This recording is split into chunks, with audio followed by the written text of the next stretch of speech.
Okay, so we are here in Myths of the Realm. This is was my second run through, so my rotation's still garbage. Hadn't played 90 content in a long time. And so this was a chance where I'd seen some of the mechanics, and so I'll respond a little bit better than all of the people here who I think the majority of my party, it was their first time. Welcome to week 1 of Alliance Raids. If this is your first raid, Myths of the Realm will likely have 3 parts. The second part was 6.3, and the third part with 6.5. This will have 4 bosses. As far as spoilers go, I'm not going to talk about the lore of this at all. I am going to show their bosses. You are naturally going to see their name because I'm going to leave their health bar up there. But other than that, I'm just showing the mechanics of the dungeon. No cutscenes or anything like that. You need to be eye level 565, and in order to unlock this, you do need to do a portion of the 6.1 MSQ, where you will unlock both a dungeon and the ability to do this Alliance Raid story. It is its self-contained story once you unlock it. So, we come into this area, and we come across our first boss. Now, this is going to be an introductory boss. It's the first Alliance raid, so it's very forgiving here, in my opinion. Ordeal of Thunder is a raid-wide. Raid-wide as an opener in Alliance raids, not wildly uncommon, it doesn't feel like. And Birago's Strike is going to cause him to jump to that point, and there's going to be a knockback there. And so you can see everybody that was close to that without knockback prevention got launched.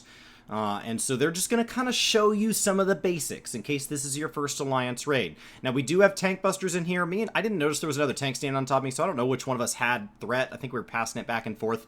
And it doesn't really matter. It doesn't hit that hard. It's just something that if you have MIT, that would be best that you pop it for.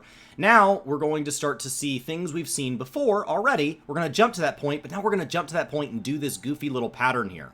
And so now we jump to there. The pattern goes off and knocks back, but the pattern now starts from where the blue point that he jumps to, not the point he was standing. Now we're going to remove some of the platforms so that we have the ability to kind of push and pull with these different tiles. So just don't be out there when they delete the platform or you will fall. And that's going to let him start messing with things. So these hammers here, they don't do damage to you. You'll see people run away from them. It's their first time in the instance. Not going to be wildly uncommon. They don't do damage. What they do is they knock the platform you're on. So I've got these 2 from my right, and they're going to knock my platform to the left. And so, as I'm looking around there, you see that happen. Everybody that's standing way back there didn't have to move that far, but that's an important mechanic to understand, because they are going to move this purple thing. So naturally, you'd move out of the purple, right here where everybody else is. But you notice there's a hammer over there, so that purple thing is going to move. So I run back into where it is, because I don't want to be where it's headed. And so when it gets knocked back, you will see a lot of people, this is their first time seeing the mechanic, and it damages a ton of the raid. And so now we're going to start putting these hammers back in play. And now we're going to go one step further by putting an AoE over a big wide area, and you want to be somewhere that is going to exist afterwards. So they're going to have the platform knocked out from under them here. Don't do that. And then slide outside. So predict where it's going to be. That's what this fight is all about. Other than that, it's largely rinse and repeat. The only mechanic that I didn't go over is reproduce, I believe, and that's going to put a bunch of clones on here. He's going to light them up. The lightning ones are going to go faster, and so you're going to want to slide behind them before the non-lightning ones go off. And so if you're standing in the middle, you can just barely make it. So you'll see that I kind of just slide back here. But if I'd stood on the other side of the arena, I would have had a lot more time. And so when he reproduces this next time, I go ahead and show that. So you see these people all standing in the middle. They have to react very, very quickly. By standing on the far end, I've got a lot more spare time because those lightning ones get to this side very, very, very rapidly. And it creates a huge gap. And I just gently slide between them. Remember, this is going to drop I-590 loot. You can only have 1 piece per week, so you'll notice neither of those are my roll, so I would want to pass on those. I'd already received loot from my first run, so it didn't really matter. And so you want to make sure that you're grabbing it for the roll you want to equip that to. You just get the 1. Later down the road, they'll lift that loot restriction, but that's just here at first. Now, we do have a couple of trash packs in this instance. They're there to show you kind of mechanics that maybe you hadn't seen in a while or you hadn't seen before at all. First of all, when we light up part of the arena and we see a boss about to swing, it will cut the arena in half. Don't be on that side. Second of all, when a boss lights up part of the arena, even if it is not the traditional orange pattern, you want to keep an eye out for that. So you'll see the boss put this electric orb over them. The electric orb is going to begin outlining, and when it outlines that side, you don't want to be on the side that the outline completes, because when that outline completes, those two quadrants are going to, of course, be filled with lightning. Makes sense once you've seen it. Other than that, it's largely rinse, repeat for a while, and then you see this bolt mechanic. This is about just dodging growing donuts. Once you've seen that once before, it's a lot about just keep moving, play safe. This is not DPS checked that hard. You don't need to be playing well. You can afford to get hit by occasional things. This is casual content that's just meant to be fun, a little bit wild, a little crazy. It's not savage. It's not ultimate. It's just a good time all around. So do not have anxiety about like feeling, oh, I'm going to make all these mistakes in here. That's okay. On our next boss here, we had our raid wide go off. Now this boss, I personally think is the hardest one in here. I think this will be the gate for the majority of Party Finder parties. I picked a clear that had a lot of deaths in it, in particular. So you will see that he's going to occasionally put these two sides down. He's going to punch one. So since he's punching the red one, the red half is going to light up. If he'd punched the blue one, however, the blue half would have lit up.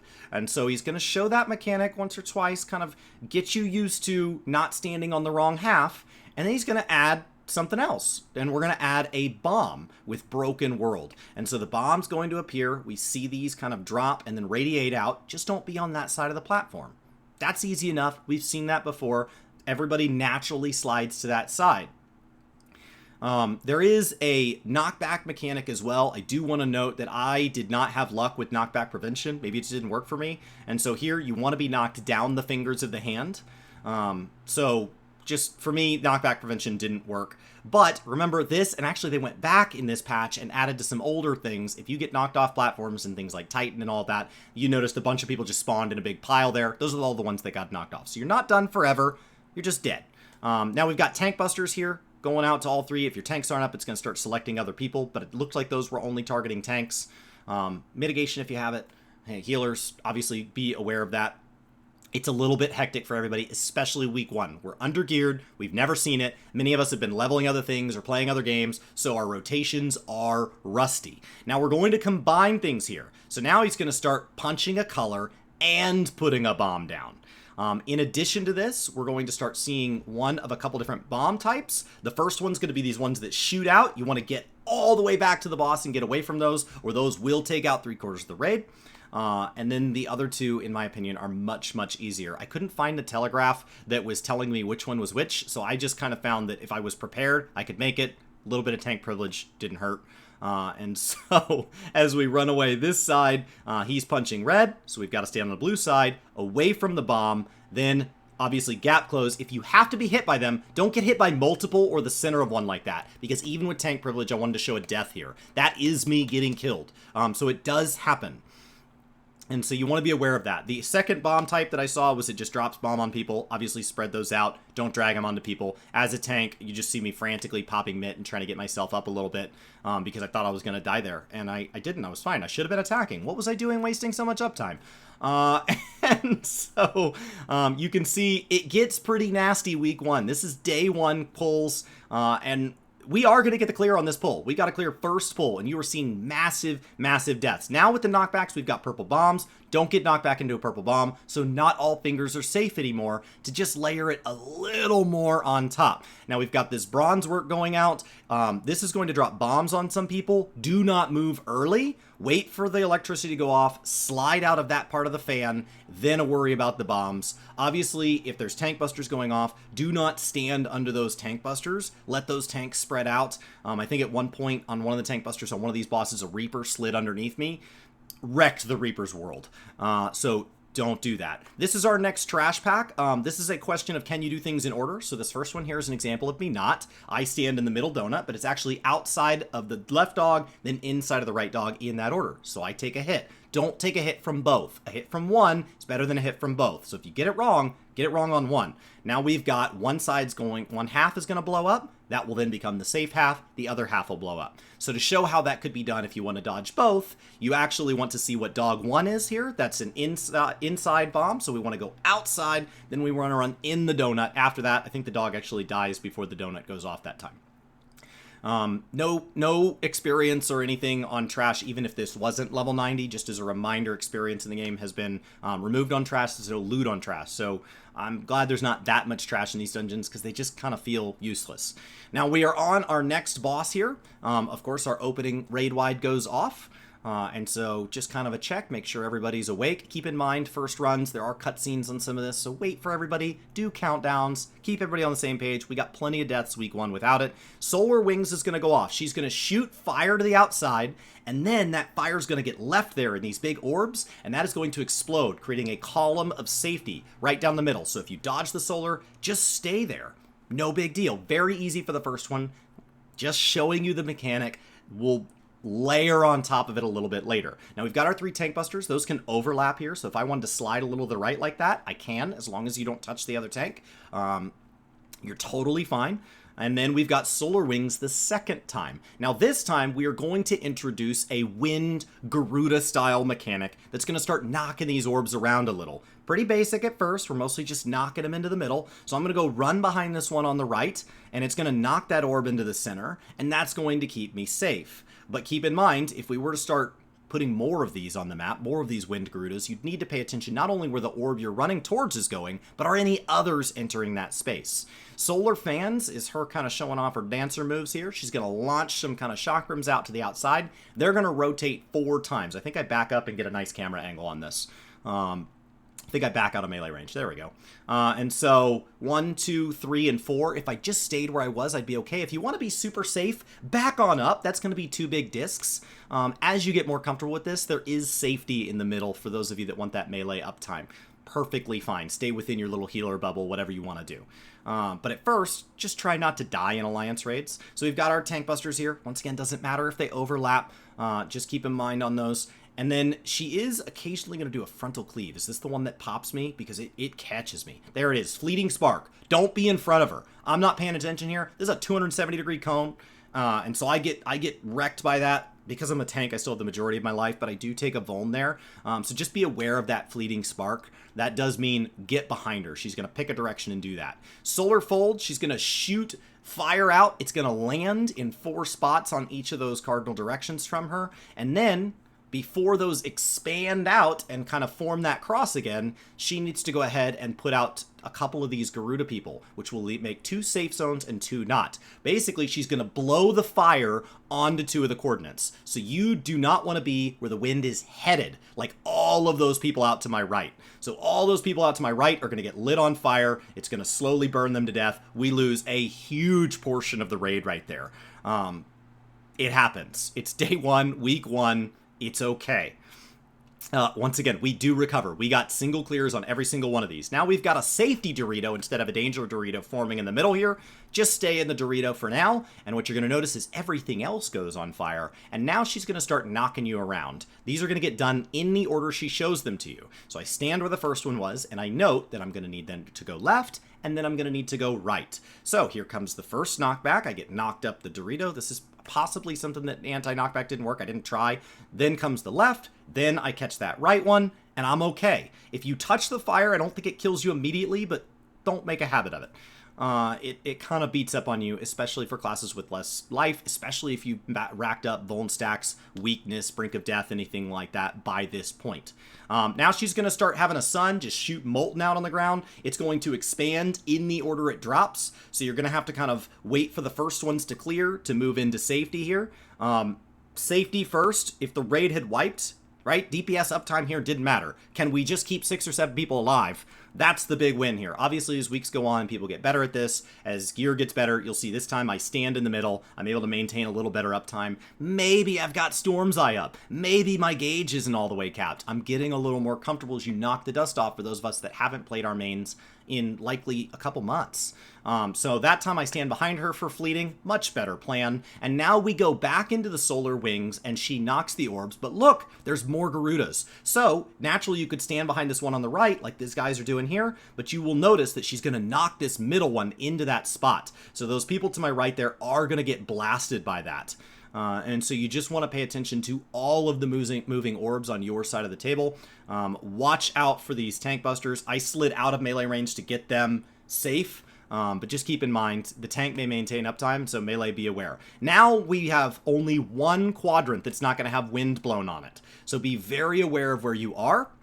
Somehow this black mage that got lit on fire did live, so I don't know if they got rescued. So it seems possible. I don't know what happened there, but just be really aware of that. On the last boss here, this one's a little bit tricky. So we've got this as above, so below. There's probably a better teleport, but kind of like the Yorha raids, this is day one. I wanted to get this guide out for you. I couldn't totally figure it out. What I think is you look out at the sky. So because it's a blue sky, the blue's going to explode. I thought it was the lanterns. The lanterns will change colors on you. So if you're paying attention to lanterns, pay attention to those because sometimes they change colors. And so now we're going to show another example of as above, so below, because that first one hit me. And so we're going to do it again. Now the sky is going to turn blue, which means the blue is going to explode. I should run onto the red. Now this is going to be combined with sometimes people are being locked with those chain bombs while other people have to be in a stack.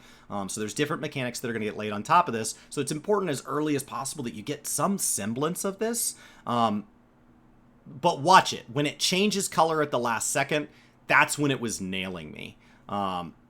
It really does hurt, and the bone stacks hurt. Now, when you see these orbs in a stack marker, that's how many tanks I need. 1, 2, or 3. So we needed all 3 tanks to be there. They, of course, were, so it was no big deal for any of us to soak. And so now we've got another as above, so below. Let's see if I did this one right. I mixed in some that I did right and some that I didn't. So we've got our fire sky here. I need to be in the stack marker. And so I don't think she actually lights this guy up. So I need to be in the stack marker on this. So she's showing this off. Otherwise, you're letting those people die. And then, of course, move out of the awful. And then hopefully those people didn't drag bombs through the middle because we're all going to need somewhere to evacuate to that doesn't get that crap dragged through. They know where they put it, but we don't. And so just be aware of that. This is a really healer-intensive fight. So now we've got blue lanterns, blue sky. So the blue ones are going to explode, I believe. And those are, of course, going to radiate out. So you need to be in that fire quadrant. If you aren't sure, get to the outside edge. Try to just get hit by one, either by timing a gap closer or sprinting through it, because a lot of people are going to be able to survive one, especially if you don't have bones or anything like that. Don't get hit where 2 meet, because that will just wreck your face.